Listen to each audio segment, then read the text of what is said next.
Welcome to the Prime Life Project podcast, a place to help you unlock your full potential, both mentally and physically, to become the best version of you. Welcome back to another episode of the Prime Life Project podcast. I'm your host, Daniel James, and today I'm joined by the one and only Mike Markham. How are we? I'm good, baby. Thank you so much for having me, man. Mate, it's an absolute pleasure. So for people that don't know you, you are the videographer that's behind. You're the mastermind behind this whole of the whole thing that we're two doing. Episodes. The whole 2 episodes, exactly. That's what it is. Now. So this is 3. Depends what order we're showing it on, because, like I said, we potentially might change the order that we're doing this in. But either way, this is the 3rd one that we've recorded. 100%. But basically, for me, it's just really important for the audience to introduce you, because you're a fucking awesome bloke, and I wanted people to understand your story because you'll be a big part of this in the future. And I said, even when we did the episode with Heather, I was sort of using you in the background. But I just want the audience to understand that they're in safe hands. And when I'm looking at getting people involved in the Prime Life Project, whether that's from the coaching point of view or in the podcast, it's always someone that understands. And that's why I wanted to share your story here. So when people see you in the background, they understand that you understand it, you get it. Because I think it's a big thing for me. It's important that whenever I'm growing this, I'm not just growing it for the sake of growing it. I'm growing it with genuine, authentic people that get it, like with Heather, with Charlotte, with you now. So I basically thought, do you know what? Let's just fucking get you on, because your story's fucking awesome. And then it means that you're now officially part of it. And people get to know you. That, man, I wanted to be involved after meeting you, and we had that really cool podcast we did together. I was just like, whatever mission you're on, please take me along with you. And this is the mad thing about it, because when we were discussing pricing, I was just like, fuck, I can't afford this bloke. And then we had the discussion about you. Was like, I just want to get involved. Yeah, I really did. And that's the thing for me. That for me was awesome. Just purely from the point of view of knowing where I'm going, what I'm doing. People are involved and interested in it, if that makes sense. I felt it in you. I look and search for authenticity. I've spent a lot of my life on the music scenes and other creative scenes, and you start to spot it throughout of who's in it for themselves, who's in it through their ego, and who's in it because they've got a genuine part of themselves that want to help and want to promote that for others. And I really felt that in our conversation. And every time we spoke, yeah, it seems got better and better. And again, everyone here loves you. Like, you just chat away with my coaches, and everyone's like, "Oh, that guy's fucking awesome." And he's just like, "Yeah." Now, baby. It's warm in here, is what it is. But again, we can't forget Chrissy as well. Like, Chrissy's in the background now. Exactly. Like, without Chrissy, like, you wouldn't even be here because of your knee. Quite so, literally. Yeah. So literally, Chrissy's like the mastermind behind it all. She is such a gem, honestly. Yeah, I am blessed with this lady next to me. Yeah, so like, she's like the mastermind behind it all. So, really so want to give her some credit as well. I'm just the face of it. I don't know why. She's the better looking one. I don't know why I'm yeah. trying to get her. Can we do a swap? Can we swap? Stop the podcast. Tag out. Let's get back in again. But no, I'm glad you said this, because when it comes to authentic and genuine stuff, and again, I really do appreciate that. That means a lot, because you know what it's like in this space. You're putting yourself out there, trying to help people, and there's always people potentially murmuring in the background, and you're always just worried, fuck, am I coming across how I'm genuinely trying to do it? And like I said, the mission is so simple. To help as many people as possible, not feel as shit as I felt. I love that statement. And you got that. And again, what we're going to talk about today, like, it's been a bit of a curveball, because this wasn't what I was going to originally talk to you about. I just want to have a really sort of general chit-chat, but I'm going to focus it massively more on mental health, because as I said to you before, there's 2 people I don't know personally, but the people who've been affected by it, I know personally. And one of them, it's a client of mine that has been on this podcast. His best man has been found dead, took his own life. And then someone else that I know, her brother. So I just wanted to massively flip this onto its head to talk about mental health, because we both suffer with that. Yeah. So that's where I want to go down there, but I still want to get a feel for you, your background, so the audience and the listeners and the viewers can get a feel for you. But I really want to sort of head down that route, because it upsets me and I want to do more. It really upsets me that men especially feel like that's the only way to escape what's going on. Yeah. And again, I know you know that firsthand. I know that firsthand.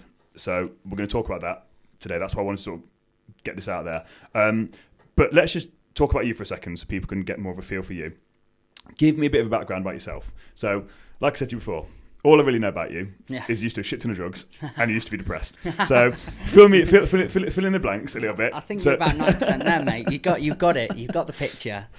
I mean, my story is from, I want to help people, and how I choose to go about helping people is telling my story. Because people that helped me in the past, like, to be honest, Joe Rogan, listen to his podcast, Russell Brand, Andy Frisella, who I know we both love.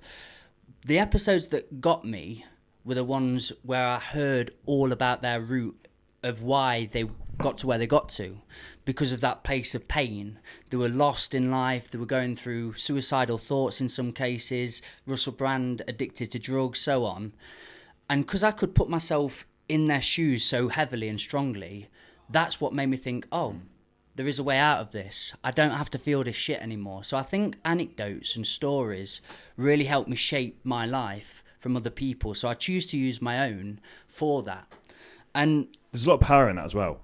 100%. Doing in your own story. Yeah. Actually owning your own story and accepting it almost. You can feel a little bit narcissistic or egotistical if you just keep going to... I go to a lot of schools, I go to prisons and primaries, and I tell my story all the time.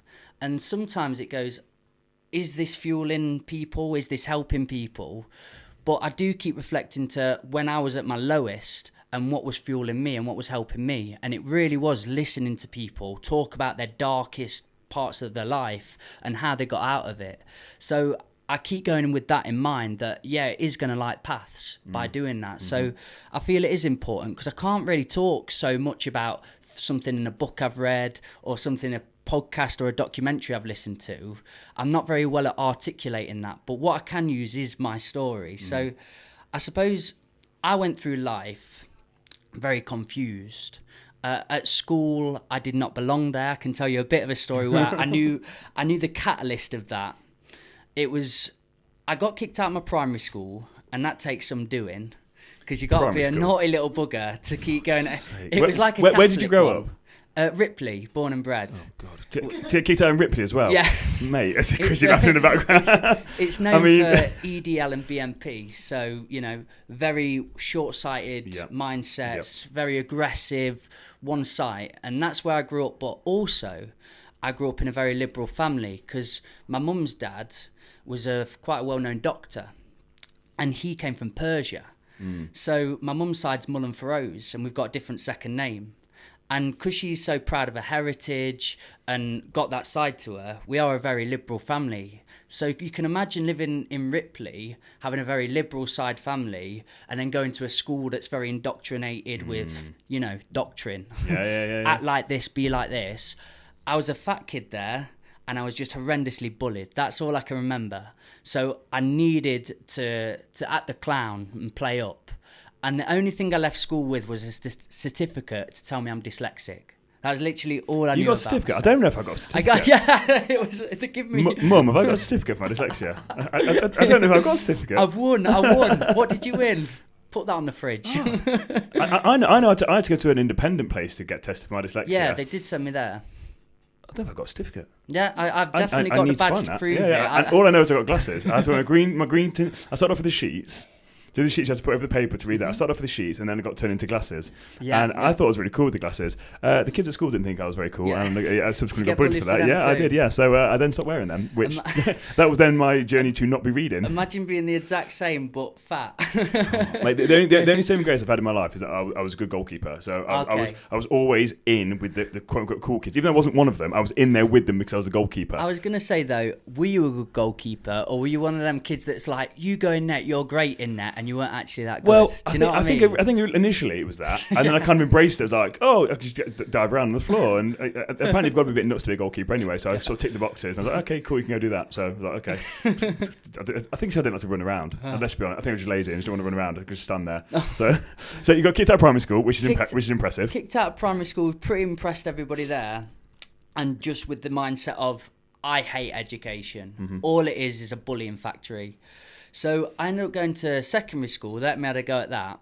Now, I'll tell you this story because this is the fundamental moment I thought school isn't really for me. And it was when my sister went to the same school. Older or younger? 5 years older. Yeah. And nobody knew we were related because she's got my mum's second name, Mullen Feroz, and I'm a Markham. So they didn't have a clue, but she is the polar opposite to me. She's a human rights solicitor now, and she's smashing it in London, doing really well. I did all the other things of life. And we're great people, but just decided different things for ourselves. But my sister was every teacher's absolute dream, the dream of the school. And, you know, you give her a piece of paper and she'll do it, but better than you. Yeah. And she's so one of them. Yeah, I know. my mum came in one day, and I knew shit was going down because my mum would never come into school. She's a business lady. You've been to the farm. She's got a mindset. I've not been infused with love in my life because my mum openly said I never wanted kids. Mm-hmm. I just wanted to get my shit done. Your dad wanted kids. I had you for him. So our life was a bit confused by that. Mm-hmm. So when we went in and my mum's coming in for the final meeting, I thought, uh-oh, it's going to go down. Now, she came in and the head teacher was there and he was an ex-Marine. So you've got two massive authoritative figures there sat together, and little Mike is going, uh-oh, it's all going to kick off.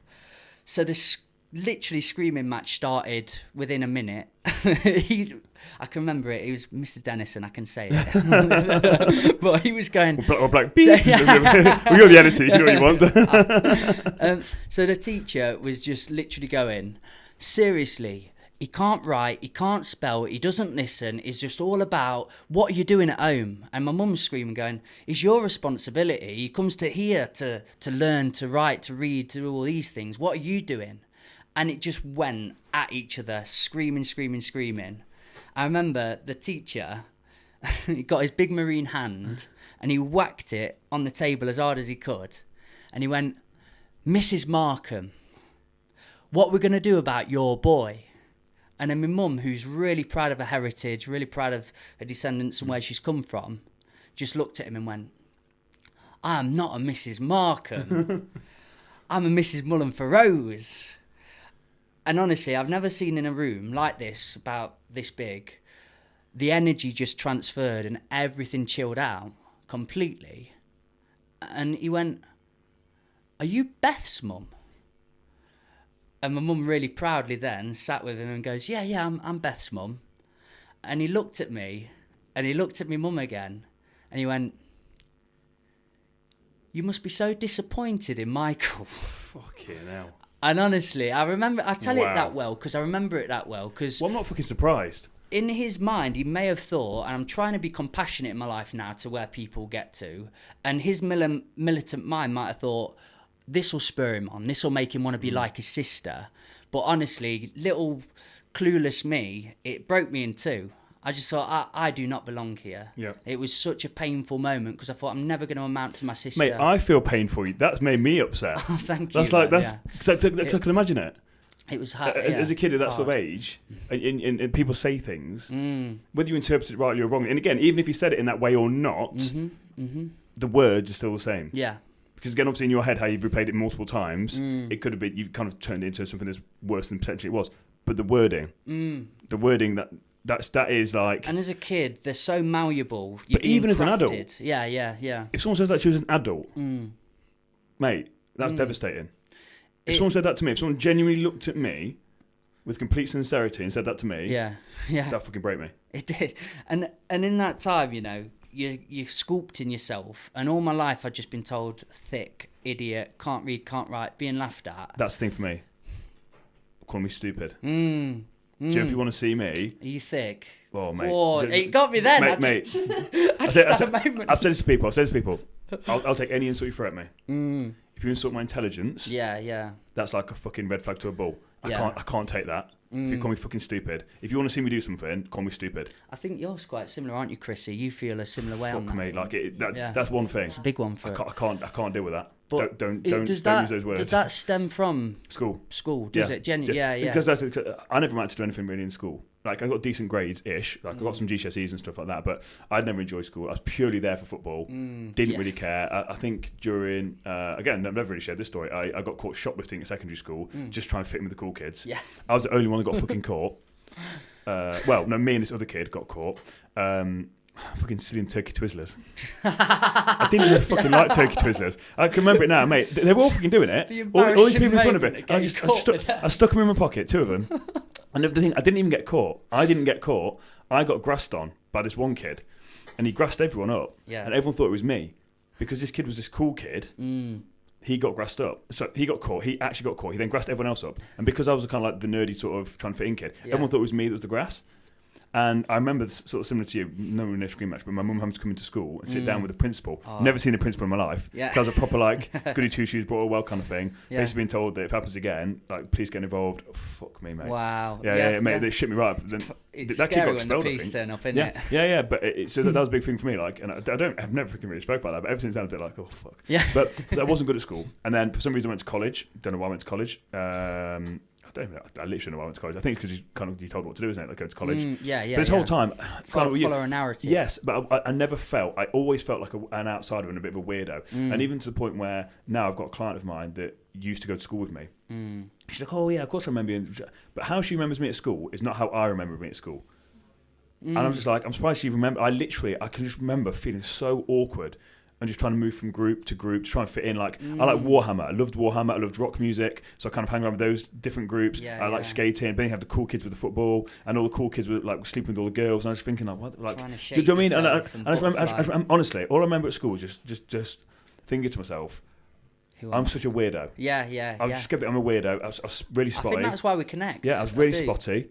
I was trying to almost like survive. And I remember some break periods. Fuck, this is like a therapy session. Yeah. Jesus. Go, baby. Fuck, you know. And I'd come out and I'd look and I'd be like, right, what group of people, like, so I'd look over like the Warhammer people and I'd be like, okay, they look like they're kind of already talking, and they look like the rocky kind of people, like, and then the popular, and I'd be like, and then sometimes I'd just walk around by myself because I didn't feel like I could go and chat to him, or if I did, I'd just stand there. I'd walk up to him, just stand there, and just be like, I'd be the weirdo, this sort of just appears.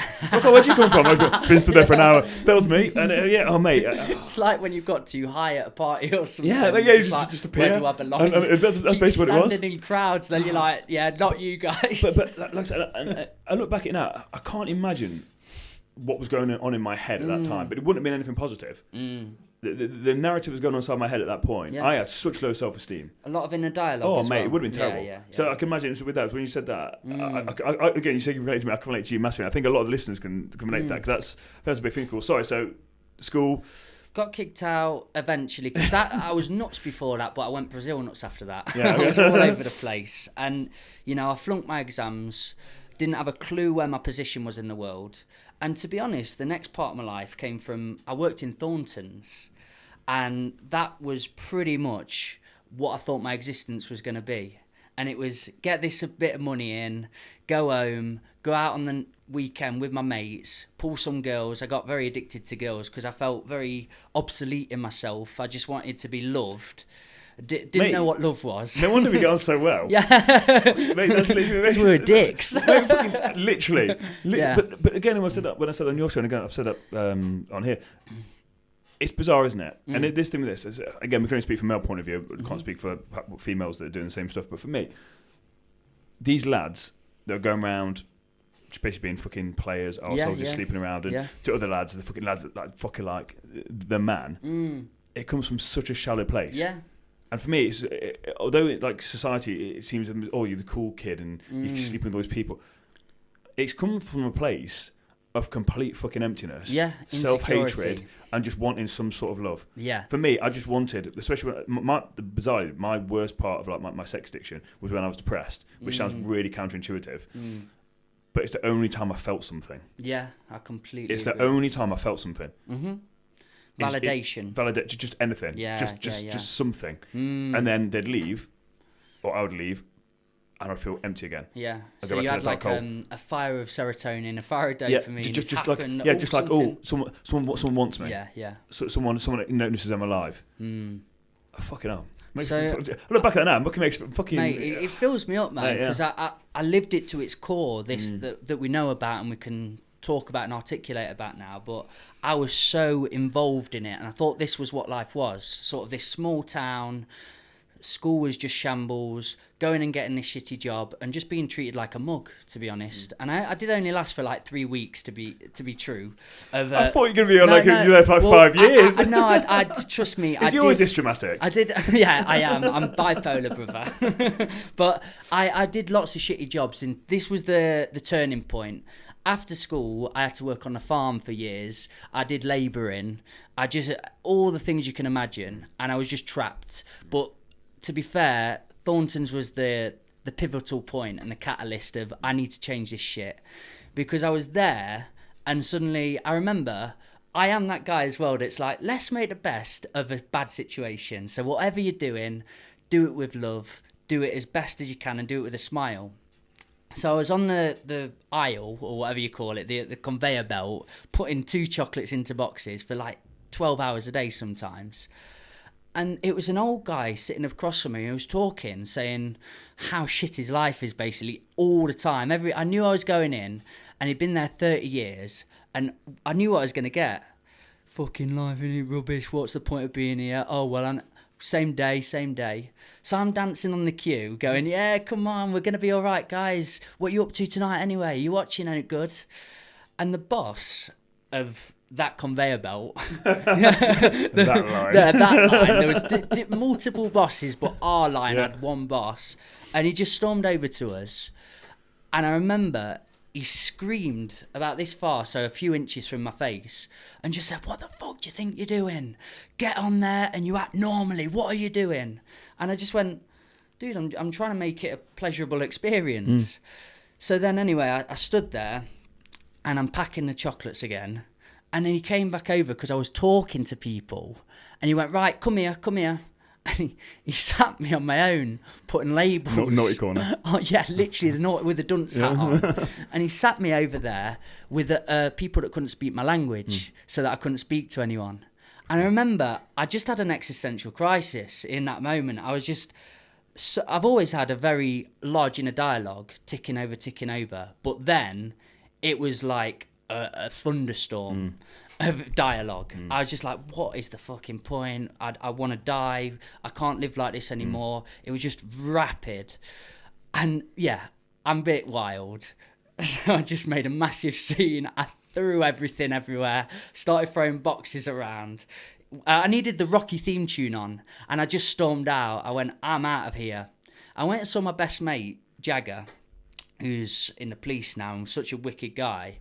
And I sat down with him and his dad, who is honestly like a Zen Buddhist, a really clever, wise fellow. He's been through life, Yorkshireman, and he just knows what's going off. So we sat down together and he went, lads, why don't you just go travelling? Why don't you fuck off and try something new? So we started looking online, and within 3 weeks, I'd got a visa. I'd got like my one-way ticket out of here to Australia. And I just told them, because we kept going to the pubs with all my mates and saying, oh, we're going to go travelling, we're going to do this. Wake up next morning, throbbing headache, never do anything with our lives, ever. But this was it. After that day, I was like, I'm going to do it. I really am. I'm out of here. I can't live in this way anymore. So me and Jagger, in that 3-week period, got out of here and we went to Brisbane to start off with in Australia. And I think it was an amazing experience, but it's not quite where my story transcended from. So we did a lot of the things you imagine, going out, partying, all the things that we could have done back home, really. Yep. It was just another country was warmer. A warm climate, slapping goon. And I healed a lot. I learned a lot. I met a lot of people. But like you say, the sex addiction, it was very easy to locate girls out there because it's just in and out hostel living. And I wasn't my happiest self there, I wouldn't say. But I was progressing. I was superiorly better than I was back home. So then I came back from travelling for a year out in Oz, got back for a little bit, got a normal labouring job, and I decided I can't do it again. I can't be here. So within about 3 weeks again, I went back out to South Africa. Whereabouts in South Africa were you? I was in Pretoria. Oh, I've been to Pretoria. Have you been? I've been to Pretoria, Cape Town, Johannesburg. Yeah. Have you heard of the Baz bus? It was like, it went up and down the coast. So it like would literally just stop off from Johannesburg, which is, it's gritty, Dark. innit? It's gritty. I've got some stories of joke there. But I started in Pretoria and I worked in a sanctuary looking after monkeys and primates, which is really cool. Yeah. But from that I did 6 months there, and then I decided I did just want to travel.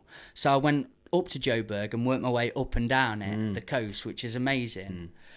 But while I was in the sanctuary, this is the pivotal moment, really. This is why I feel so strongly to you, why I feel so strongly to going into schools and doing what we do. And I was working one day, and I got a phone call from my dad. I don't think you've met him, or I've seen him. At a glance, I've seen him. Yeah. He's a man's man, and like we're talking about today, doesn't share emotions, doesn't really want you to talk much. In honesty, football and farming, that's what he knows. Yeah. So while I was at work, I got this phone call. It said Dad, and I thought, he never calls. What the hell is this? I was laughing, and I went off and I picked it up and I went, "Hey up, mate, how you doing?" And basically he just went, "Yeah, I'm not too bad, mate, how are you?" Had a bit of a chat, and he went, "Oh, by the way, one of your close mates back home has been stabbed and killed in a knife crime incident." And I just remember just feeling sick, basically. I couldn't believe it, because I'd lived in this sort of beautiful, godlike existence, being out of the way, not thinking about home or anything. And then that just put it on its head and faced it back to me, like Ripley and Notts and home and Derby and all that. You tried to run away from it. Yeah, I've been away. Trying to hide it. Oh, it's not there, but it was there. Completely. And I just thought, what is this bollocks existence that we're all living in back home that I'm trying to run away from? Like fighting and crime and just going out on the nights and getting with girls and doing all this shit. It really upset me, because it wasn't just that we were chatting about. It was loads of things, and he was just being really negative about home and what was going off. So I thought, you know what, I'm gonna have to take today off. I felt literally sick for the day. And the craziest thing, what I decided to go and do was write. Because of school and being put so far off it, I couldn't spell, I couldn't punctuate, couldn't do all this. I never wrote a thing until this day, which was about 23, 24.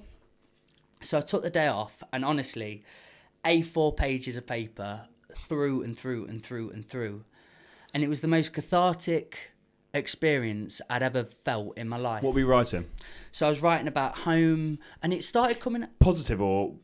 No, it started off negative. I was writing about my friend and our experience and the life that I was living, how I was feeling, travelling. And I was just writing for hours, and I was crying a lot.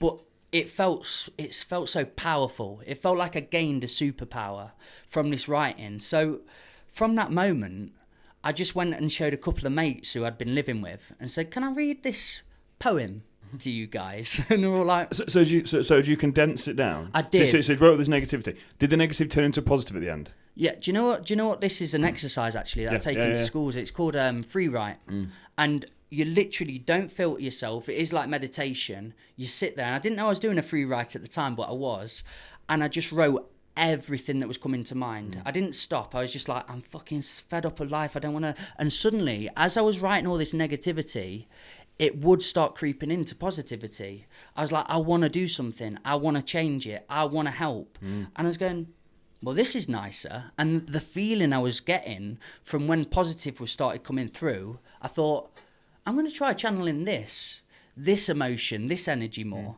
And I condensed that then into a poem. Because that's interesting. We spoke to George Howick on the podcast, and he spoke about how he journals. And basically, he just talks about writing. Basically about just write the negative. Yeah. So if you've got something negative in your head, just write it down and keep writing. Then essentially what you'll do is you'll basically subconsciously pick it apart without knowing it, and then actually end up with a positive at the end of it, which is basically what you've just done there. Which is why I was really interested. That's why I wrote down there, like, I want to pick up what you've done with that writing, because that's basically exactly what George was talking about, and basically how he journals. Powerful, it's really powerful. And again, I didn't know it was called free writing, but I'd basically say to people, if people are stuck in here, just get it on paper, because if you're getting it down on paper, it's then not like a washing machine. The analogy is, like, I'm a very visual person. The problem is when thoughts are in here, it's like a washing machine. It keeps going round and round, and more things are added to it and added to it. But if you get it wrote down, it's then there.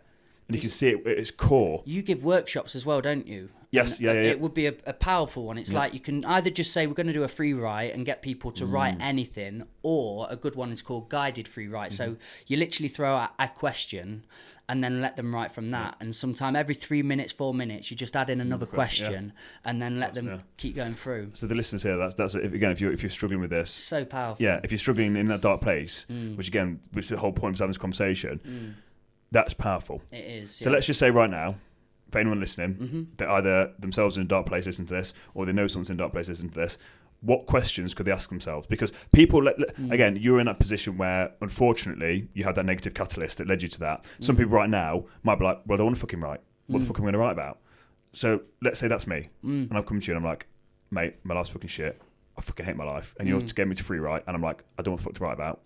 What like 3 questions could people ask to actually get the ball rolling? I mean, I've been to lots of pupil referral units and had kids like that. Where like, I'm not fucking writing, sir. At least I called you sir. Yeah. I was like, call me Mikey. Don't you dare do that again. Well, listen, when I saw your name earlier, because obviously I know it's Mikey. I was like, what's your name? You're like, Michael. Michael Markham. I'm sorry, I didn't mean to do anything. So sorry. So these questions. That has happened to me a lot. When you're going with the bad boys in year like 10, 11, and they don't want to write. First of all, we do a fun activity. So we'll do like a bit of form poetry and get them the juices flowing. And that means we get like cut-ups of our favourite songs and lyrics. We throw them at each other, have a bit of a laugh, pick them, and the first line you get, you stick down, and that's the first line of the poem. And then you just literally pick and stick, create a whole poem out of it. So that makes a really nice activity where they start using lyrics and writing. That feeds into the free write then. So then when they're ready to write a little bit and they've got in a better space towards writing. So then let's say it's an adult and they're not going to go start doing that stuff. Yeah, I get you. People don't do that. would maybe listen to your favourite song? Would that be a good place to start? Just that was where I was going to get to, is just fill yourself with a little bit of inspiration. Fill yourself with a little bit of lyricism, writing, somebody that you connect with, something that you like to look at in an art form sense of writing is for everybody. I believe everybody's got a story, everybody deserves to write, everybody's got something to say, and you can just talk it into your phone. You don't have to write it, you can talk a free write out. That's what I've done with the Naughty Lads. So when we've got into that space, a book that I really do recommend, it's incredible, is called The Book of Thunks. And it's wrote by Ian Gilbert, a guy, independent thinking. I'm going to get the videographer to get that written across the bottom of the screen. It's this guy. You just light bulb him. Oh yeah, shit, it's me. Who is this handsome chap? But that has just got hundreds and hundreds and hundreds of philosophical questions with the grey area. So there's not a right and a wrong answer. It could say, what colour's Tuesday? You're going to have a different answer. I'm going to have a different answer. Chrissy is. And then throughout the book, it can be as trivial, if you think that's trivial, but probably builds up to meaning. And then it has sort of, what is happiness to you? And I think that's a really good one. I think that's a really fucking good one. What is happiness? Because again, we spoke about with Owen, because obviously you were here when we talked to Owen, and Owen spoke about with purpose and writing. Like, the questions with that is like just asking something so simple as that. Like, what's happiness? What's your purpose? Just everybody's ask the right going to question. have a totally different answer. But you need to define that first. Because people are like, oh yeah, and this what fucks me off. Fucks me off, I believe. Everyone wants happiness. I think every single person on this planet can fundamentally agree that the ultimate goal they want out of life is happiness. But if you ask them what is happiness, don't know. Yeah, elusive. They don't know. So you're basically going through your entire life trying to find something that you don't know the answer to, and it could be right in front of you, right there in front of you. And I think that's why the fuck aren't we taught this? Yeah, mate, it blows my mind. I know, I completely agree. You want like this thing? Conspiracy. You want it? Don't. Mate. That is a banned word on this show, because I will go down a rabbit hole and we'll not go back out of it. As soon as Owen said about conspiracies, when I first spoke to him, I was like, yeah, we're not going to talk about conspiracies because we go down a rabbit hole. But it is. How can that be the core thing that people want in life, yet we're never taught to define what is happiness? Because people think that money is happiness. Money's not happiness. How many people do we know that multimillionaires and kill themselves? The Chester Bennington from Linkin Park. The list is endless. I mean, it really is. The list is endless. Constant. Money does not make you happy. You still have the same problems when you're rich as when you're poor. Your problems just get sorted a little bit quicker. Like, you've got the money to do things quicker. But and I'm not an activist by any stretch, really, but it is a truthful equation, innit, of a capitalist society, which I'm not anti-capitalism or anything, but when it's just fed to you in the media as a constant, get this car, get this girl, get this, and you will be happy. I can see where it stemmed from. I do totally resonate with it, and I empathise for people and that you will have been be stuck happy. in it. You will be happy when you get that nice car. Yeah, it's brilliant. It's a nice shot to the system. When you have sex with that attractive person, it feels great. When you do go out drinking with your friends, it is amazing. But then what? Yeah. When it wears off, then what? And this is the thing we don't. This one we're not asking. Then what? So these things are nice. Again, listen, I've got nothing against earning money. Yeah. Again, my thing is, like, I want to earn a shit ton of money. Yeah. Not for anything like egotistical. It allows me to help more people. Like me earning what I'm earning has allowed me to hire you. 100%. If I wasn't doing what I was doing, I couldn't hire you. Without hiring you, I can't do this video stuff. So money is fucking brilliant. It's a tool that allows me to help more people. The video stuff will resonate with more people than the audio. So money is not the devil. I'm not saying it for a single second. The problem is, I'm now not suddenly happy because I've got you doing this. I'm happy because my purpose, my mission is to help as many people as possible, and you can help me with that. Does this make sense? Like, you've answered those questions. You've gone back inside yourself. You know what happiness is to you and how to attain that. And that's what people are struggling with, is when they don't know their mission statement. They don't know their moral compass. They don't know what's going to attribute to that, so they're just throwing it in different directions. Hoping something sticks. Yeah, and it's just for a little bit. Yeah. Oh, drugs. Or alcohol. Or women. Cars. Yeah. Oh, you feel good for this? Cool. And then what? There's that chasing the dragon. Again, I know you were big on drugs at some point. It's that chasing the dragon. You get that initial high, and then what? And so from your experience with stuff and sort of how you are now with stuff, what do you think the biggest cause for males specifically, because we're two males talking, so I don't want to speculate on females, women. Women. But it's two males, you can edit that bit out. I'm not getting into a fucking argument again with it. It's two males. What do you think causes men to struggle with depression and their mental health and their inability to talk? I think it is that belief or vision that you've got to withstand this big, strong, masculine attitude. And it is, that term's thrown around a lot, toxic masculinity, but it is toxic to self. If you feel you're hurting, if you feel you've got your mind racing 100 miles an hour, but all you've got to do is put on this charade and put on this front to people and smile through it or look a certain way, inevitably, if you keep repressing, it's going to snap you, and it did me. So I feel for us to talk about our emotions, for us to talk about our journeys and how we're feeling and going inside a little bit, it's very hard for people, again, because it's been conditioned, because we've been manipulated and told, this is how a man is, this is what a man acts like. Man up. 100%. Shut up and man up. And this is the thing, and this is the bizarre thing for me about this, like, people think that men showing emotions is weakness. It's probably one of the hardest fucking things you can do. Explain to me how doing something so fucking hard makes you weak. Explain to me that logic. It makes no sense to me. It makes no sense. Yeah. But I think this is also then the thing, man to man, men don't know how to receive that information. So if I'm a typical bloke, lad, and you're coming to me, you're a typical lad, and you're like, mate, I'm really struggling. Yeah. My first response is going to be like, shit. Yeah, subconsciously, I'm like, well, I'm fucking struggling too. So you're a bit like, mate, stop with a pussy. Yeah. Stop with a pussy. Fucking man the fuck up. Yeah. And again, the sort of a term that's thrown around, microaggressions, but they have been indoctrinated through schooling and through parenting and so on. He's being a fucking pussy. He's being a fucking wimp. He's crying. Fuck off. Men don't cry. And all these constant microaggressions through time do nibble away at you, and they do break you down. And it is true. It's the person feeling that and the person reciprocating and experiencing that. both are responsible on how we approach each other, and it's because it's not taught. It's because it's not taught. And again, with this, personal, because I know we spoke about it a little bit. Well, I say spoke about it a little bit. You sort of mentioned it, like when you were at your lowest, you did have suicidal thoughts. Yeah. So for me, in my lowest, I never necessarily had suicidal thoughts. I just didn't want to be awake. I didn't want to be here. So my thing was, I never thought about ending it. I was just like, I'm just going to sleep forever. If that makes sense. So I know that's kind of similar-ish. Like it's just a different way of trying that. So my point with that is, I know it's fucking not a nice thing to do, but put yourself back into that place, because this is what I'm trying to get at with this today.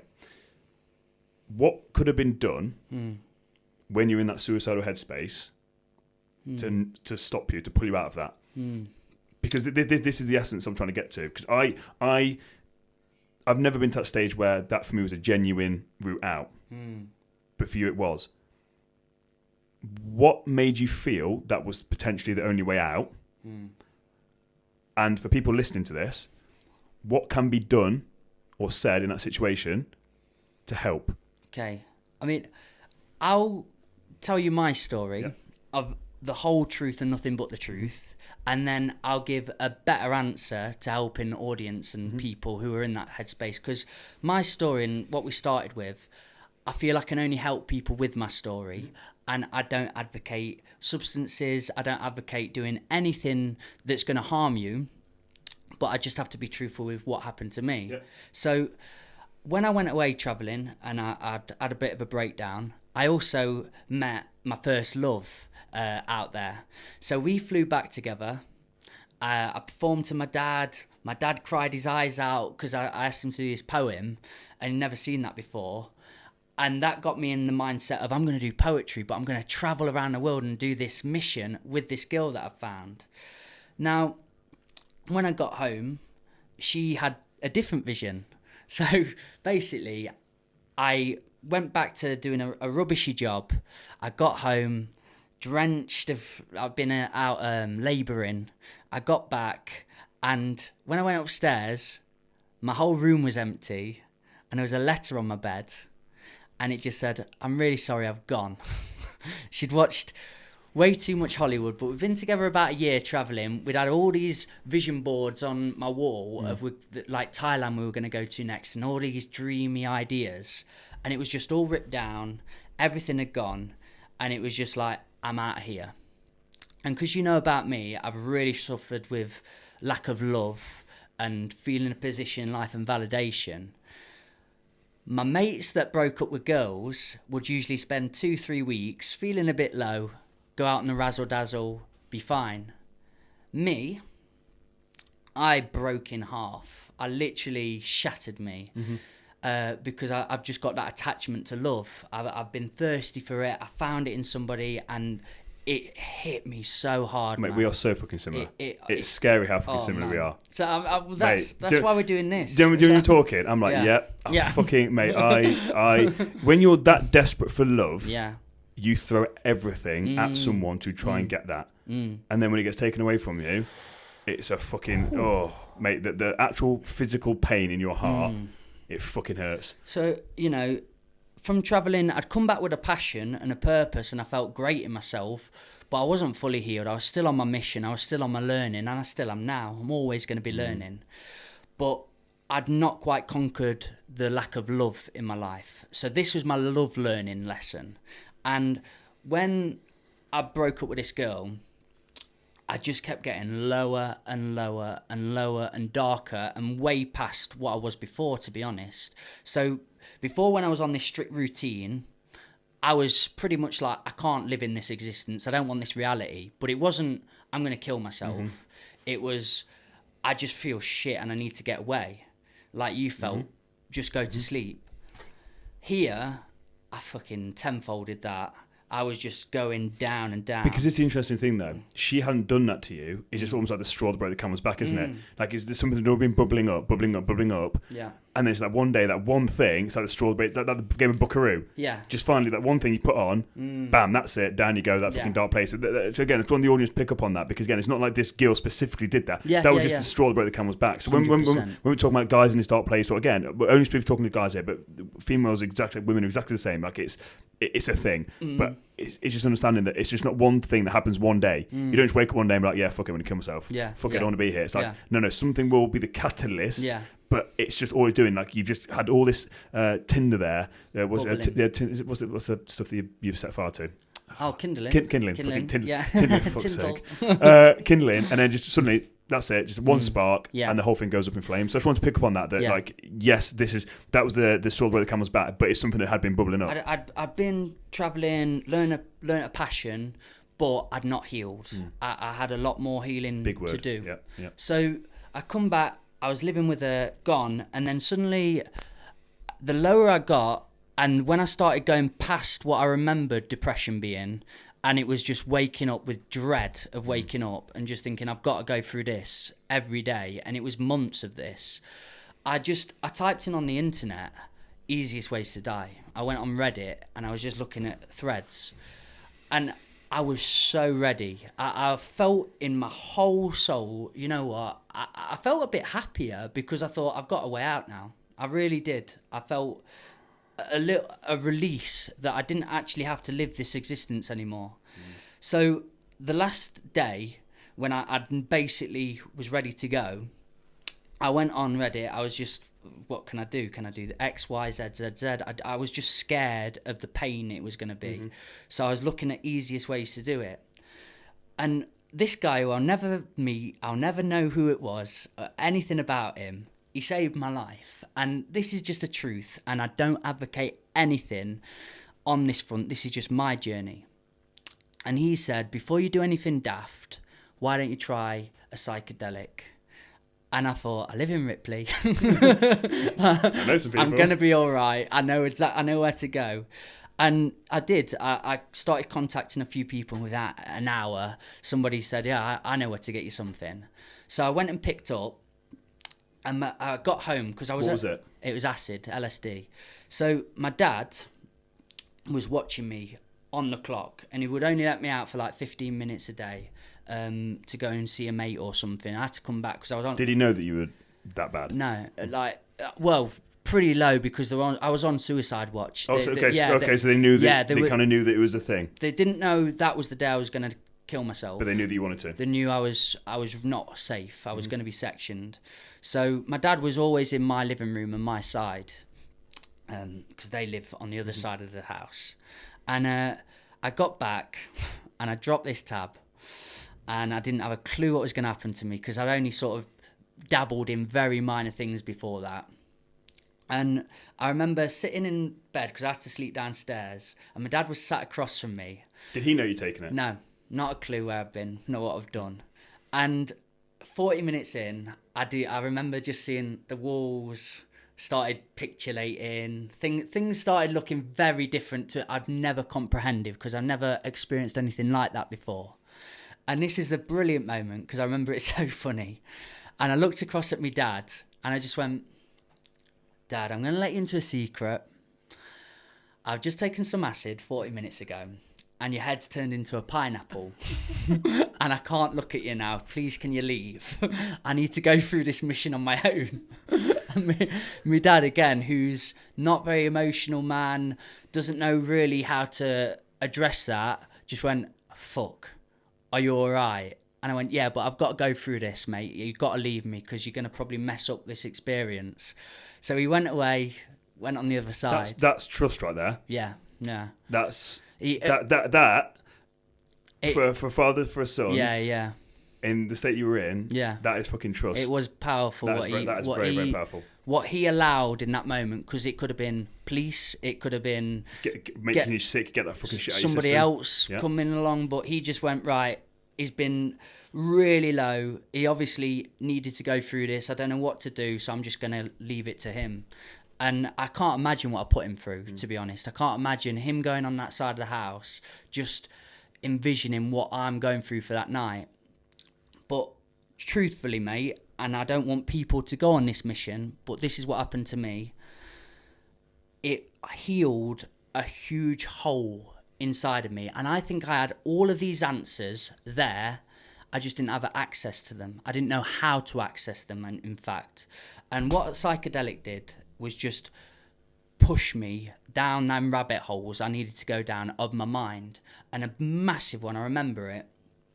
I'd got to the point where it's called an ego death, and I was having a death experience, and I lay down in bed, and I just thought, this is it now. I'm dying. And your life flashes before your eyes, quite literally. You just think, who am I? What am I? What was my purpose of this life? What was I going through? And I remember, because I was dying, I thought, I want to die to something nice on TV. So I put on the Jungle Book. And fuck off. Yeah, and that's where he come from, Baloo on my arm. I got the tattoo because of this. So it came on, and I put the song on, Bare Necessities. And I will never, ever forget this, because when you're going through this in a psychedelic, it's like the room starts closing in, just becomes dark, and then I wrap up and I listen in. Your audio becomes very strong, and Blue the Bear is having his jig, and the room looks a little bit nicer, slightly nicer, but it was this piece of philosophy, this line, and he said, let me tell you something, little Bridget. If you're looking for something that can't be found, when you find out you can live without it, go along not thinking about it. And I was looking all this night for answers, massive answers, like, why did she leave me? Why does nobody love me? Why have I never been loved? And when he said, listen, you're never going to know. These answers are gone now. Live on. I swear on my life, I looked up, I cried my fucking eyes out, and the whole room was just bouncing. Like, the answer had hit me. It was light everywhere. And I'd not dared to get up out of the bed because it was all dark and dingy. The room looked fucking godlike. So I jumped up out of bed and I danced. I started dancing to the Bare Necessities. I was like, this is great. And about an hour in, another one thing, and this flipped my head and started to reprogram a part of myself, was I looked at a picture of the partner that had split up with me. And when I looked at the picture, her face was really devilish. It looked terrifying. And I was just looking at it with a mindset of, fuck you. Like, I can't believe what you've done to me. But then when my good half of my side of my nature kicked in, I started talking to it. But I said, she had her reasons to leave. It wasn't, she had her own story to go on. And I was thinking about her and why she did it, and talking kindly and positively to this picture. I swear this is true. The whole picture transformed, and she looked like an angel, and gone from a devil of this ugly mindset to an angel because of this positivity that I was talking to. And I went, I've shaped that reality. I made her look totally different just from the thoughts that I had in my heart. And that made me go, fucking hell. You can literally change your whole existence by the way you think. And it was quite literal. I saw a different reality from it. So it was huge, man. It was huge. That is probably one of my favourite ever 10-minute episodes of my podcast. Because normally I've had some fucking incredible things said, but it's normally over Zoom. Yeah. That was unreal. Because thank you, man. Now, I know you say you don't condone psychedelics. And again, I've heard Sadhguru talk about it and stuff like that. Like, you get amazing stuff from psychedelics. Supposedly, I've never taken them before. But it's basically cheating. Yeah. So essentially, you just cheat the system. Yeah. You're cheating the system. You're not going through the process. Yeah. But essentially, what you found out there is that you are in control of your reality. Yeah, I did. And consciousness is the only reality. Your consciousness, what you are thinking and what you're constantly telling yourself becomes your reality. And that's basically what you discovered there. Yeah. And this is the thing with Buddhism when they do the love and kindness practice, where they basically say, you've got to love yourself, love someone neutral, and then love someone that you don't like. You just put that love out there and it completely changes your reality, which is exactly what you've done there. You had so much hatred for that person that your reality physically, again, I know you were on psychedelics, but you saw what was going on. Yeah. You had that negativity. That was your reality. Dark, negative, dingy, couldn't see a way out. As soon as you plant that positivity in there, the reality will literally change before you, and you see something completely fucking different. And that is fucking deep. I'm never going to be able to watch a Jungle Book again. but the words. Yeah. How fucking deep is that shit? How many fucking people have watched the Jungle Book and will never understand what that means? Yeah. How many Completely. people? I'll say 100% people. 100% people. 99.99. We'll never know. Yeah. Even me, if I'm watching Jungle now, I probably wouldn't be that open to hearing that or understanding that, receiving that. It was that information I needed at that time too. You know, everybody's going to have their catalyst, their moment of an affirmation or a quote, and they just fucking hits you like a ton of bricks. But that was mine for that moment, and I couldn't have needed it more right then. And I feel that's what my purpose is, because I don't advocate drugs, I don't advocate psychedelics, but I had to have it in that moment. But you now know what it gave you, yeah, and you now have the tools to articulate your story and get people to that place the good way. That's it. That's why I tell my story. So then with that, because you spoke about that, like that's how you're sharing your story and how you did it. How would you get people there now? So let's say right now, again, I'm struggling, going back to the original question, I'm now struggling. What can I do? Okay, so again, that is it. It's going through that experience for me is saying to people, right, now we've got infinite ways of looking at this problem that you seem to have in your life. You've named it a problem. We're going to look at it together. And how can we go through that experience of spinning it on its head? Because when I work in primary schools, I obviously don't go, I took drugs, kids. This was what I went through. But again, you can't even use the same kind of words because kids don't. Which is almost interesting because, in a good way, if you can articulate it to a kid, you can explain it to an adult. Because some adults don't want to hear spirituality. They don't want to hear they don't want to hear these words, these buzzy words that seem to be a bit like soft and woo-woo and crazy and hippie and out there. So if you can actually articulate it to a kid, you understand you're laughing, yeah. So I go through that. I don't talk about the whole substance side of things, but on this sort of podcast platform, I can really go into the depths. But towards them, I still take the principles. I still take all the things that I learned on that night and interpret it in a whole new way for them and say, right, okay, let's talk about the things that are hurting us at the moment, or we're going through trials and tribulations. And we'll start, like we said earlier, with a free write, starting all the negatives and writing them all down. Now, how do we spin them? Would you get people to identify what the actual issue is? Because, as you said, there's a straw that broke the camel's back, and sometimes I don't think people maybe understand what it is. Do you know what I mean? Yeah, totally. This is the weird thing with me. I didn't really know that I was depressed. I look back at it now, and I relive it, mate. Fuck my life. I don't even know, mate. I don't even know what was... But you know, at the time, because I didn't know anything about, and this is what I really want to talk about. This is what I'm doing. This is literally why I'm doing the fucking podcast. The whole fucking reason why I'm doing this podcast is that people don't have to go what I went through. That's the whole fucking reason. That's the whole purpose, my entire mission. Because I literally didn't understand what depression was. I had no idea because I never spoke to anyone about depression. I never heard anything about depression. I did not know. I was just like, I literally wake up every single day and it'd be a fucking mission. It would be a fucking drain. And if I was waking up and someone was keeping me awake, and even going to clients, going anything that was keeping me awake, family events, you are fucking keeping me awake. Why the fuck are you keeping me awake? I want to be asleep. Yeah. Let me fucking sleep. Yeah. The rage was real, and it was a struggle. That fucking mask I was wearing was a fucking struggle, but I didn't know. So when we talk about now, we're talking about this. I don't think sometimes people know what the problem is. So would you get them to almost like try and search, or would you not do that? Well, really, that's a minute example. What I go in to teach is what you're witnessing today is somebody doing their passion, doing what they absolutely adore doing. And they've turned it into an income and a job from it. And I love everywhere I go, and I'm spinning plates. And when I work with the kids or wherever I work, I just say, it's not me here today saying, you must all be writers. You must all go away with this powerful new tool. Witness somebody enjoying what they do. And let's see if we can start imprinting that into your life. And that's, I think, the most powerful thing. So we'll even start writing about that. The best thing about poetry is you can't be wrong. It's all right. Whatever you write is right, and it's your story. So we'll start developing tools and we start developing writing exercises where they're talking about their passions and what they want to be. And I think that's a giant part of the healing process is who are you? What do you want? Having this passion in your life, having this purpose in your life is really going to help subside that pain that you're going through. And I think that's my biggest message to people. My biggest want is to help people discover what they want.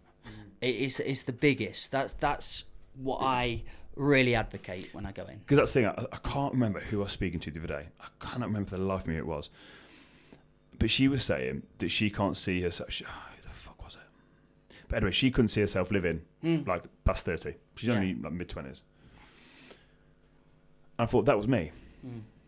During my entire life, from the age of 16, do you know if anyone said to me, like, what can you see when you grow up? I would always say, I'm not going to live to be old. And now, I look at my life now, I'm like, fuck, this guy had nothing to live for. Yeah. And which explains why for 20 years of my life I just existed. Yeah. But if you just said to me when I was 25, 24, 25, 26, 27, what's left for me like when you're 40? Can't tell you. Yeah. I'm not going to be alive, I'm not going to be around, something's going to happen to me. Like, it had no purpose and passion. And that's what I say to people, you've got to have something. It's the driving force of life. Just something. And I think that's what it is. It's like, and again, we said this before, and when it comes to things making us happy, car, house, wife, whatever it is, those things are external.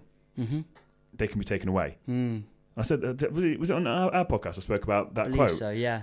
When I said about like when you realise that you're the light you're searching for, you can never be in darkness again. That's what it is, because what happens is if you're putting your love and your worth and just your happiness on a person, what happens if it's their time to go?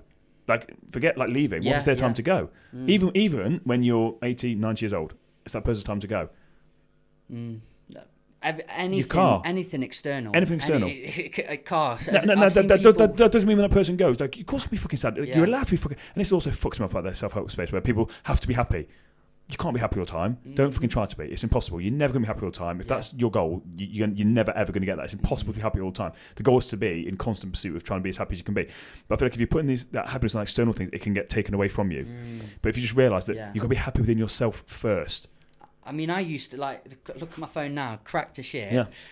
If that was me, past me, I'd be still pissed off about it now. I'd be looking at that, getting angry that happened, looking at my car, you've seen that, banged up piece of mess, but that was my existence. And now, because it is more from an internal place, I know who I am, I can get happy at very small things now. When me and Chrissy have a beautiful moment together, when we spend a bit of time with our baby, with our family, the really wholesome things of life, that genuinely provides happiness in which the car could have, or the nice holiday away could have, but it lasts so much stronger, it lasts so much longer from that. And then when you get to where you're getting to, through finding your passion, you'll appreciate a lot more. So when you do get that new car, when you do get whatever it is, you will actually appreciate what you've got. And it's a different sense of why. It's not that short-term hit of happiness. It's that feeling of gratitude. You're built for this. Like, I can't explain how powerful that is. But that is genuinely what I go in with. I go in with the intention of we're going to have fun, we're going to do a bit of writing. If writing isn't totally for you, what you're going to learn from today is just enjoying somebody being there who's got a purpose, got a passion, and we can help find yours through that. It emanates. I do believe, like, watching you do what you do, I can fucking tell how much you enjoy this. I can tell how much you love your life from doing that. Chrissy the other day did a workshop. Fucking hell, I've never seen her so buzzing, because we've got people in the bus and they're all just working together crafting, and that makes me go, right, get my laptop out, I want to start editing or whatever it is, and it just emanates. And I think that is my most powerful force, and what I believe in the most is just do you as strongly as you can, be that change you want to see, and show that passion and help people drive for. So I think that's what people can do to help others the most, is really find out who you are, heal yourself as strongly as you can, and show you can be passionate, you can have a purpose, and that will help others in that pursuit. Almost gives them permission. Yeah. Almost gives them permission, and they can see it. Like, they can see it for themselves, like, oh my God, this is what it's like. Legit. And this is the thing, there's nothing special about me. There's nothing special about you. There's nothing special about Chrissy. We're just normal people. There's nothing special about anybody. Tony Robbins. Name whoever it is, the people you named at the start that helped you. Yeah. There's nothing special about any of them. They're just normal people. Yeah. They've managed to find their calling, find their purpose, show gratitude on a daily basis, and you can too. And that's why I think, like, us just being so raw and open, it gives people almost that permission to be like, you can do this too. Like we are normal people. You can. You're just a fucking bloke from Ripley. Literally, the one thing that the commonality between all of us, me, you, Chrissy, Russell Brand, Joe Rowe, all of those, the commonality is we've hit the fucking rock bottom. We've all been there. We've all hit it as hard as you could possibly at the fastest velocity, hit it, and then looked up and gone, oh shit, there's a ladder. And that's what we're all trying to do in our own way, is help people find that ladder. Without hitting rock bottom. Yeah, bang on. And that's literally. I don't want everyone to hit all the wrong branches on the way down. 100%. That's my thing. It's like, you don't have to hit rock bottom. Yeah. You don't. And this is the thing, to almost like finish it off with, every single person has mental health. Every single person. And I say this multiple times. You've got bone health, digestive health, cardiovascular health. You have mental health. Just because you aren't struggling with it right now does not mean you shouldn't be working on it. Like, the time to get fit and healthy isn't after you've had a fucking heart attack. Yeah. It's before. Yeah. So you're basically working on your cardiovascular health, get yourself fit and healthy. That's the time. So mental health. So with this, it's just, I just want to just say to people that are listening to this right now, if you know someone's struggling, just reach out to them right now. Don't fucking wait for this podcast to end. Don't think, I'll do it later. Just pick your phone up and just drop someone a message and just be like, if you need to chat, I'm here. Are you okay? Do you want to meet up? Whatever it is, just reach out to those people. And again, if you're listening to this and you are struggling, you're in a dark place, please reach out to me, reach out to Mike. Like, we'll put our fucking things there. Just reach out. Like, I'd much rather just chat to you and talk to you. Like, again, especially if you message me on Instagram, I'll happily voice note you back. We can have a fucking chat. Yeah. I'll jump on a Zoom call with you. I really don't care. And I'm so passionate about that there is help out there. Make sure that you just reach out. Just do something. Just to reach out. This has been fucking awesome. I've really enjoyed it, man. One final bit of advice, just in a little bit of a summary. What's one bit of advice you would give someone in a summary that's struggling right now? Just listening to this, struggling. Just one bit of advice right now. I just believe that there is another way. There is other way. And you have the tools inside you right now to access that, and they're all there all the time. It's just you've not been given the key to open the box yet, and I really believe that. I think it's inside all of us. We've got the answers. We just need a little bit of help on the way, and there's help out there for you. Everyone needs help. Everyone needs help. Everyone needs help. But this is the thing. I can't do what I want to do on my own. I need that team around me, which is why I brought you on board. I can't do it on my own. Yeah. I can't. No matter how good I think I am, no matter how good you think I am, I can't do it on my own. No matter how much passion I've got, I can't do it on my own. Everybody needs some help. Yeah. So just take the hit on the ego, just reach out and get some help. I think that's absolutely fucking beautiful. Mikey, where can people find out more information about you? Because you've got your own amazing podcast I've been a guest on. Bless you, man. What's your podcast? What's your social media? Awesome. One of your social medias, mate. You've got about fucking 50, so give you... I'll give you two, because if you want to see any of my music and the poetry I've been doing, it's Rhythmical Mike, and that's on everything. Just type in Rhythmical Mike. There's not another one. Well, sorry, you're going to put it across the bottom of the screen, so it's going to be there. Rhythmical Mike. Rhythmical Mike. And we also, me and Chrissy, have a business which is the Old Farm Bus, and we put on events and festivals and workshops there, and we're just doing what we love with that. So the Old Farm Bus is another one of them as well. So awesome, mate. This has been an absolute pleasure. Like I said, so people are going to see more of you on the podcast. You're not going anywhere, just but waving in the corner. We'll give you the microphone next time. I'm so happy to be on this journey, man. The people I've listened to already on these podcasts, I've been going through your catalogue now as well, and it's just a blessing to be a part of it. I really thank you. No, mate, and you're helping me take it to the next level. So, mate, it's been an absolute pleasure. I'm looking forward to the future and what we're going to create. We're having it large. Have a good day, mate. Big love. Cheers, man.